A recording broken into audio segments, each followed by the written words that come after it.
Hi everyone, my name is Taylor St. Germain with ITR Economics, and welcome to this edition of TrendsTalk. We at ITR, your apolitical and unbiased source of economic intelligence. And today I wanted to talk about this onshoring, nearshoring, foreign direct investment trend. Now, of course, this topic's getting a lot of coverage as a result of tariffs. We haven't seen that same relationship between tariffs and manufacturing activity. What I'm referring to is this idea that tariffs bring manufacturing back home. Well, when we look at the data, we can overlay a series like manufacturing production in the US with tariffs. And what we've noticed is that despite more and more tariffs being in place over the last, I'll call it 15 years, we've still seen a general decline in manufacturing. However, the US does remain the number one destination of foreign direct investment. So if it's not tariffs over the past decade and a half that have brought manufacturing back home, then why do we still expect to see this onshoring and reshoring to the US happen in the future? Again, tariffs can be a part of this in the future. I'm not making a forecast of if tariffs will or will not bring future manufacturing back. But instead, I wanted to focus on the reasons that businesses are actually citing on why they're investing in the US. And tariffs aren't on this list.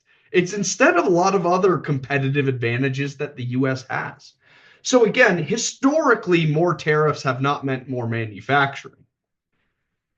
But yet we are seeing more foreign direct investment in the US than ever before. The reshoring initiative does a great job at capturing the actual reasons cited by businesses on why they're investing in the US. I'll name off a few here. I have the list of the top 20. Number one on that list is government incentives.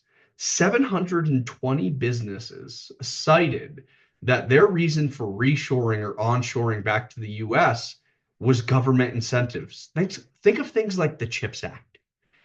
That is the number one reason we are seeing businesses come back to the US, at least as of the end of 2023. Number two on the list is proximity to customers in the market. So seeing these supply chains closer to where your customer base are.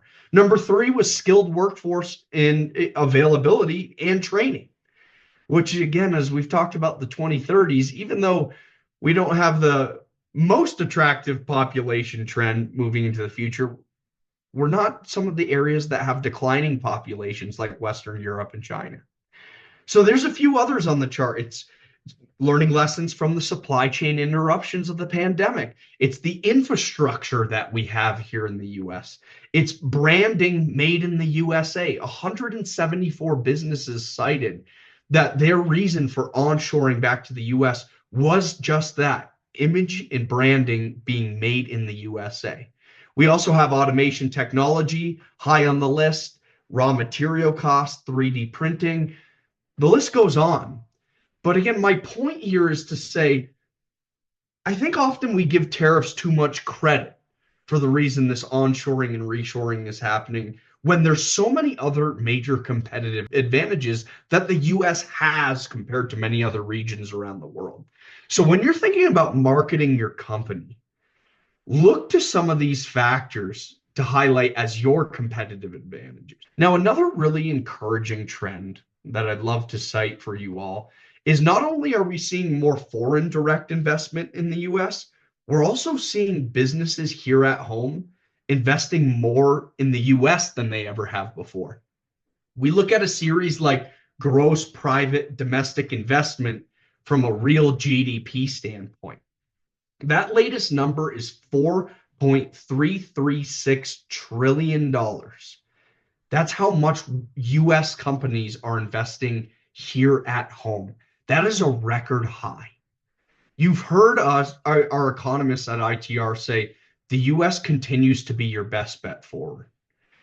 Whether it's onshoring, reshoring, looking at the supply chain. And the data continues to support that. Again, I know tariffs create a little bit of a challenge, but there are so many reasons businesses are coming back to the US.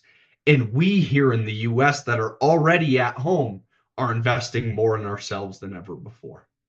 I don't know about you all, but that's really good news for our country here in the United States. And it's one of the reasons we continue to say the US will be your best bet forward. Take the time now to retool these supply chains, focus on the US. Understand again that we have 5 consecutive years of GDP growth in our forecast as we look at the second half of this decade. It's a great time to be here in the US. It's a great time to be an American company. And the future looks very bright.